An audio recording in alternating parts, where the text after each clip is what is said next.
Gusto mura ganti egan Lo sayata ng pastam Aina aina hai se अस्सलाम वालेकुम, welcome back to Shanaz vlog. कैसे हैं आप सब लोग? उम्मीद करती हूँ आप सब लोग बहुत अच्छे से होंगे। अल्हम्दुलिल्लाह हम सब बिल्कुल। आप लोग बताइए रोजे कैसे जा रहे हैं आप लोगों के? रमजान का आखिरी अशरा चल रहा है, दुआ में जरूर से याद रखिएगा।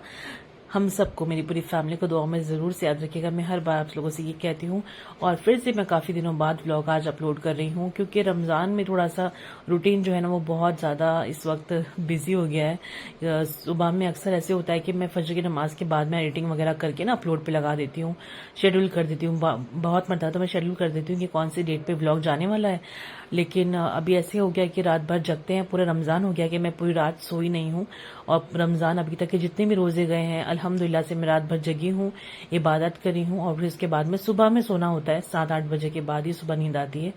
जब आप रात भर जगे होते तो सबसे ज्यादा नींद आती है फजर के टाइम, और जैसे ही फजर की नमाज पूरी हो जाती है ना तो फिर नींद जो है ना छूमंतर हो जाती है, और फिर नींद आती है 8 या 9 बजे के आसपास। फिर देन जोहर से पहले पहले उठना होता है, फिर जोहर में उठ के और फिर फौरन से नमाज पढ़ो, थोड़ी कुरान शरीफ पढ़ो।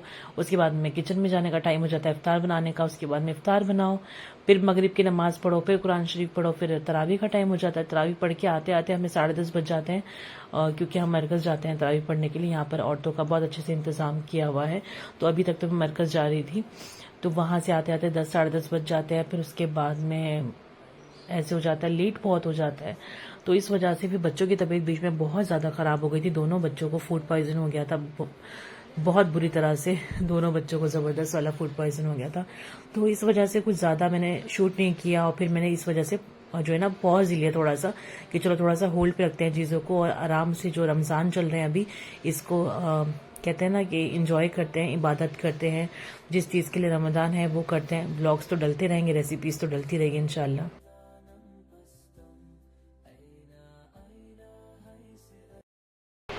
हाँ, अस्सलाम वालेकुम। ये हो रहा है सहरी का टाइम और मम्मा ने मेरे लिए सेवइयाँ बनाई है। आज मैं रोज़ा रख रही हूँ इंशाल्लाह, और मैं आपको सेवइयाँ दिखाती हूँ। ये लास्ट टू लास्ट फ्राइडे का व्लॉग था जो मैं आप लोगों से शेयर कर रही हूँ, जब शारमीन ने रोजा रखा था और उसके बाद ही उसकी तबीयत खराब हुई थी। और देन उसके बाद में तबीयत खराब हुई, फिर थोड़ा सा बीच में ठीक हो गई। अगेन उसने फिर फ्राइडे का रोजा रखा। अभी जो यही वाला जो फ्राइडे गया है, आज संडे, आज मैं अपलोड करने लगी हूँ व्लॉग, तो वापस से उसने इसी फ्राइडे का वापस से रोजा रखा था। अल्हम्दुलिल्लाह अपने शौक से रखती है, कोई जबरदस्ती नहीं है, कोई जोर जबरदस्ती से हम उससे रोजे नहीं रखवा रहे हैं। अपने शौक से माशाल्लाह से रखती है रोजे, और जबरदस्ती करके बस मम्मा मुझे उठाइए, मुझे उठाइए, मुझे रोजा रखना है। सहरी में उठ जाती है और फिर रोजा रख लेती है। तो ये इस तरह से अभी जो है ना यहाँ पर आज हमने दावत रखी हुई थी, क्योंकि कुछ लोग आने वाले थे पापा के घर से, मतलब मेरे ससुराल में मेरे ससुर की फैमिली से उनकी बहन वगैरह आ रही थी, तो उस वजह से आज काफी कुछ अच्छा खासा हमने इफ्तार बनाया हुआ था। यहाँ पर हमारा खजूर वाला ड्रिंक एज यूजुअल आटा गूंद के रखा हुआ है। आटा गूंद के सबसे पहले रख देती हूँ ताकि इसमें टाइम ना हो। और ये चिया सीड जो है भिगा कर रखे हुए हैं उसमें डालने के लिए। यहाँ पर ये कीमे के पकौड़े बनाने वाले हैं, तो ये रेडी हो गए हैं।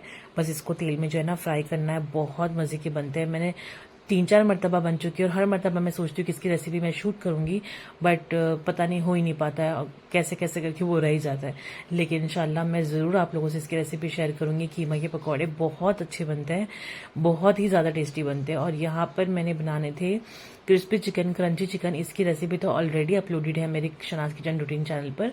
तो ये उसके लिए चिकन मैंने मैरिनेट करके रखा हुआ था फ्रिज में, तो ये भी निकाल लिया है क्योंकि इसको भी अब फ्राई करना है। तो काफी कुछ चीजें बनने वाली हैं। मैंने बनाए थे छाछ में मम्मी ने वो जो मैंने अभी आपको दिखाया ना कीमे के कबाब बने हुए रखे थे, कबाब टाइप, तो वो कबाब्स को है ना इसमें बेसन में डिप करके फ्राई कर लिया है। उसके बाद में छाछ में प्याज और कुछ मसाले वगैरह डाल के इसको डिप करके छोड़ दिया है। ये भी बहुत टेस्टी बनते हैं। और ये है कीमे के हमारे पकौड़े, छोटे छोटे से जो हमने बनाए थे। फ्रूट चाट थी और ये क्रंची चिकन था, और साथ में बनाया था मटन का कोरमा जो आपने स्टार्टिंग में ही देखा, और मीठा बनाया था। मीठे में मम्मी ने बनाई थी सिवैयाँ।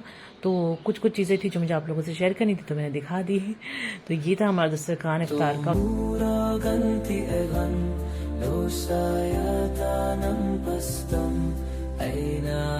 इफ्तार से फारिग होने के बाद में तरावी पढ़ ली, तरावी से फ्री हो गए। फिर मैंने देवर से कहा कि चलो मैं आप लोगों को कुर्ते दिला देती हूँ ईद के लिए।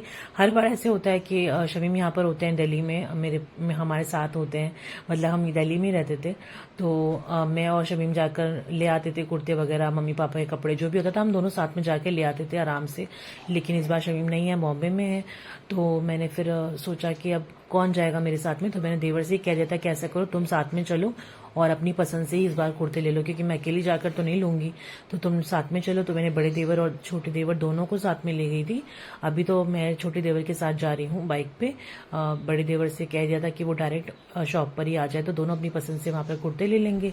देन उसके बाद में पापा का भी मैं वहीं से ले लूंगी, और मम्मी का फिर मम्मी का तो मैं खैर अकेले भी ले लूंगी जाकर। बस मेंस की चीजें मुझे समझ नहीं आती, जिसकी वजह से मैं हर साल शमीम के साथ जाकर कुर्ते वगैरह ले लिया करती थी। लेकिन अब वो नहीं है, बॉम्बे में है, तो इस वजह से मैंने फिर जो है ना देवर के साथ ही जाकर मैंने कहा चलो ठीक है आप लोग पसंद कर लो फिर हम ले लेंगे।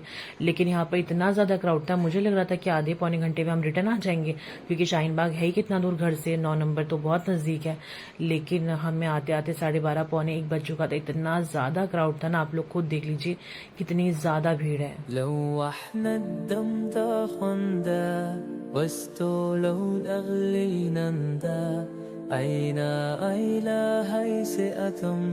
Ina ilaw mo di cheta Utaka iyana nam tasita Nahais lawlida in kunta Jidawan daw nam asanta Asanta atayaw dama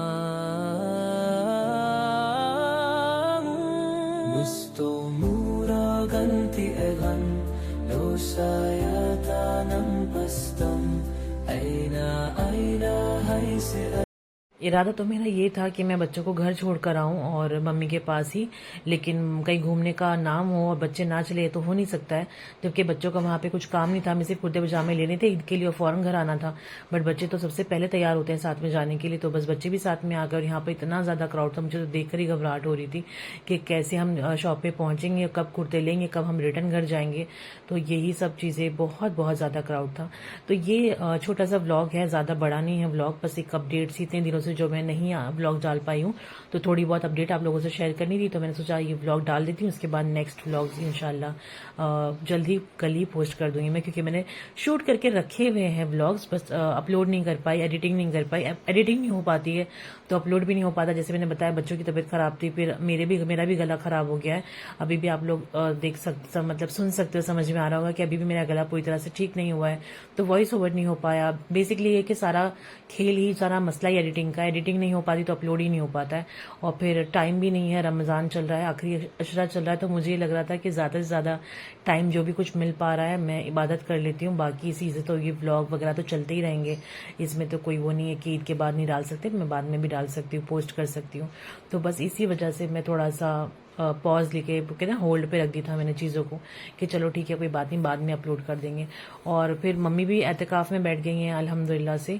अब जो है आखिरी अशरा चल रहा है, तो 20वें रोजे को मम्मी मतलब मेरी मदर इन लॉ एहतिकाफ में बैठ गई हैं, तो अब तो मैं और ज़्यादा बिजी हो गई हूँ।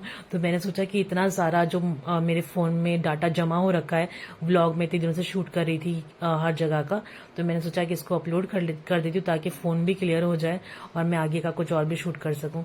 तो बस हम पहुंच गए थे चौधरी गारमेंट पे, या तो हम लखनऊ चिकन आर्ट से लेते हैं कुर्ते, या तो चौधरी गारमेंट से। दोनों के ही कुर्ते मुझे बहुत अच्छे लगते हैं, इनकी कलेक्शन वगैरह बहुत अच्छे लगते हैं। हो गई थी शॉपिंग, और बहुत जल्दी से आदमियों की शॉपिंग हो जाती है, लेडीज़ को तो बहुत टाइम लगता है। दोनों देवर ने देवर बहुत ज़्यादा लगता है मुझे, अजीब सा लगता है बोलने में बार बार। तो इरशाद नाम है एक का और दूसरे देवर का नाम है निशाद। तो इरशाद और निशाद दोनों ने ही कुर्ते बहुत अच्छे से पसंद कर लिए थे। निशाद को तो जो ना ब्लैक कलर में कुर्ता चाहिए था सीक्वेंस वाला, वो वही ढूंढ रहा था बहुत टाइम से, और लकीली उनको ब्लैक कलर का सीक्वेंस का मिल गया। और इस बार तो उनका इरादा था कि ब्लैक कलर ही मैं ईद पे पहनूंगा भाभी। तो मैंने कहा चलो ठीक है, तुम ब्लैक सीक्वेंस ढूंढ रहे थे तो तुम्हें वो मिल गया। तो वो तो बहुत ज़्यादा खुश हो गया था कि चलो मुझे जो चाहिए था भाभी मुझे मिल गया।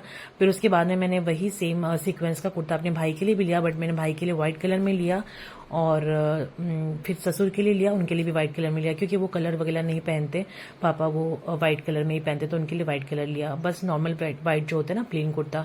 तो ब्लैक में बहुत सारे ऑप्शंस थे, बहुत सारे, ऐसा लग रहा था कि सब लोग ईद में जो है ना ब्लैक ही पहनने वाले हैं। ब्लैक में बहुत ज़्यादा ऑप्शन थे, तो बस हम सब वही देख रहे थे। लेकिन जो लेना था निशाद को, उन्होंने तो वही कुर्ता लिया सीक्वेंस वाला। बाकी ये वाला व्हाइट कुर्ता जो मैं आपको दिखाया ना, ये मैंने अपने भाई के लिए लिया था। इसमें और भी कलर ऑप्शन थे, पर्पल था, ग्रीन था, बहुत सारे ऑप्शन थे। घर आके नमाज वगैरह पढ़ी, रात भर जगती हूँ मैं, जैसे मैंने पहले भी बताया। फिर उसके बाद में सहरी का टाइम हो गया। सहरी में बनाई थी सिवैयाँ, और इसके साथ में मैंने ली थी खजूरें। और अभी बस ये सब ले रही हूँ हल्का फुल्का सा। अभी तक मैंने पूरा महीना हो गया मैंने ऑमलेट नहीं खाई है, अंडे नहीं खाए हैं किसी भी तरह से। बस मैं दूध ले लेती हूँ, या खजूर ले लेती हूँ, या फिर सिवैयाँ बना लेती हूँ, या कभी दूध बन ले लेती हूँ। इस तरह से मेरा सहरी जो है ना चल रही है।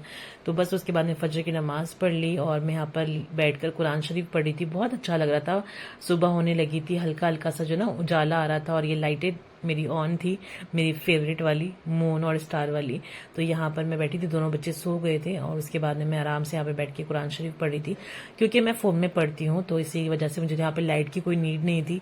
बहुत आराम से मैं फ़ोन में अपना जो भी अस्कार वगैरह करने होते मैं फ़ोन में देख कर लेती हूँ। तो बस वही सब मैं कर रही थी। उसके बाद में फिर मैं भी थोड़ा देर के लिए सो गई। जब तक फजर की नमाज़ नहीं पढ़ो ना, बहुत नींद आ रही होती है, इतनी ज़्यादा नींद आ रही होती है कि ऐसा लगता है सो जाए, लेकिन नमाज़ पढ़ती नींद छू मंतर हो जाती है। तो यहाँ पर बच्चे जो है ना मस्ती में थे अपनी दोनों के दोनों, और शारमीन ने तो रोज़ा रखा हुआ था माशाल्लाह से। तो दुपट्टा वगैरह लेकर मैडम आज जो मुझसे कहती मम्मा मेरी फ़ोटो बना खींच दो एक अच्छी सी, और मैं शनाया के साथ में मुझे याद रहेगा कि मैंने आज मैं अपना 3rd रोज़ा रखा था। पहला रोज़ा शारमीन ने माशाल्लाह से अपना फर्स्ट जो रोज़ा था, 5 साल की शारमीन तब थी, तब इसने अपना पहला रोज़ा रखा था, और बहुत आराम से रखा था, बिल्कुल भी ना भूख प्यास लगी थी ना कुछ लगा था। उस टाइम पे शारमीन को ना वाटरमेलन बहुत पसंद हुआ करते थे, फेवरेट होते थे शारमीन के, कि वाटरमेलन देखकर ना नहीं रुक पाती थी। तो हमने इसको ना उसी दिन पर जब इनका रोज़ा रखा हुआ था, 5 साल की थी जब शारमीन पहला रोज़ा जब रखा था, तो हमने वाटरमेलन वगैरह इसके सामने रखा था कि देखते हैं कि खाती है क्या नहीं। लेकिन बिल्कुल भी इसने हाथ भी नहीं लगाया था वाटरमेलन को। माशाल्लाह से अल्हम्दुलिल्लाह बहुत अच्छे से रोज़ा जो है ना अपना मुकम्मल किया था शारमीन ने। तो अब की बार उसके बाद से फिर मैंने अब रोज़ा रखवाया है, तो ये 3rd रोज़ा है शारमीन का। हाँ सॉरी 3rd रोज़ा है।